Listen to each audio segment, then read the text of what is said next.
of a show in store for you tonight, and I'm very excited for you to see it all unfold before your very eyes. I really hope you love it. Gosh, I hope you love it. Please love it. Love it. I'm trying to host a nationally syndicated talk show. And I'm trying to help you keep it on the air. We all know how important it is to keep our sponsors and affiliates happy, but in my humble opinion, there is only one person who really matters in this whole darn crazy business. And that is you, our viewer. You're meddling with things you don't understand. Whoa! Now, as you know, here on Night Owls, we think it's very important to keep an open mind. Greetings, horror fans. Today we're dissecting the spine-chilling masterpiece, Late Night with the Devil. Get ready for a journey into the heart of darkness. Let's dive right into the twisted world of this film. Picture this. 1977, a live television broadcast takes a disastrous turn when late-night host Jack Del Rey, played impeccably by David Dastmalchian, embarks on a perilous journey into the occult to save his plummeting ratings. And boy, does it get wild. Please welcome Dr. June Ross Mitchell and Lily, the young subject of the book, Conversations with the Devil. I really don't think it's a good idea, Jack. She's becoming more unpredictable. That's a good thing. That's why we still do live TV. Ladies and gentlemen, please stay tuned for a live television first as we attempt to commune with the devil.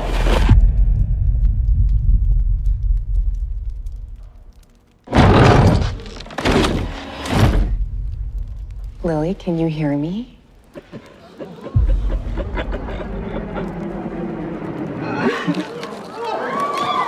Good to see you again, Jack. Lily, return to me. This isn't about ratings anymore. Now let's talk about Dastmalchian's performance. It's downright mesmerizing what he does here. His portrayal of Delroy is so authentic that you forget that you're even watching a movie. You're literally transported to the 70s, sitting in the studio audience, hanging on every word Delroy utters.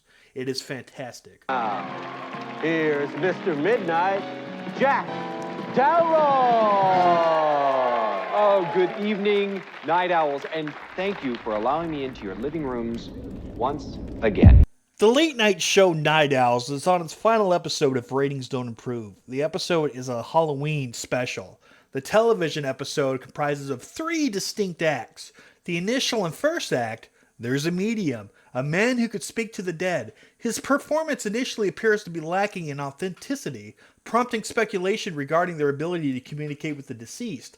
However, as the act progresses, the narrative becomes increasingly intriguing, leaving the audience questioning whether or not the true nature of the medium's talents, whether he can really talk to the dead or not. Transitioning to the second act, a skeptic emerges, offering a critical analysis of select aspects of the last and preceding performance.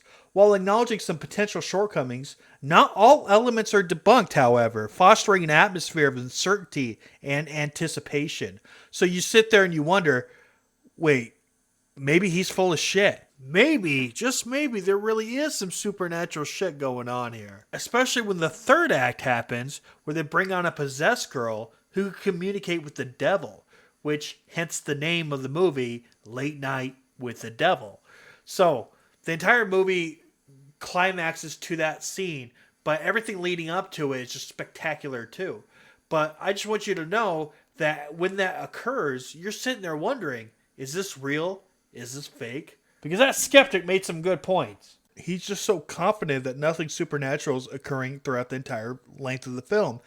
And not just that, he offers $500,000 to anybody that can prove anything supernatural at all. And best of all, he takes his best shot of debunking everything you see throughout the entire film. By the end of the film, you're just left in awe. You're like, wow, was that all spectacle or was that real? While by the end of the film, it seems to definitely lean towards the possibilities of being real. Then you are harshly reminded of the skeptic's very valid points on how a lot of this could be fake, or possibly is very fake. It makes you really question what you see with Delroy and his crew, because they are desperate for ratings. Maybe they faked it. Maybe he's just trying to save face and trying to save his ratings and therefore his show. Or maybe this shit really is real. Without any real solid answers given, you're just left wondering and guessing. And it's really interesting. It's fun. And it gives the movie a little bit more life after the film ends, because you're going to sit there and talk about it afterwards, trying to figure all this shit out. And it was a fun ride home talking about this movie.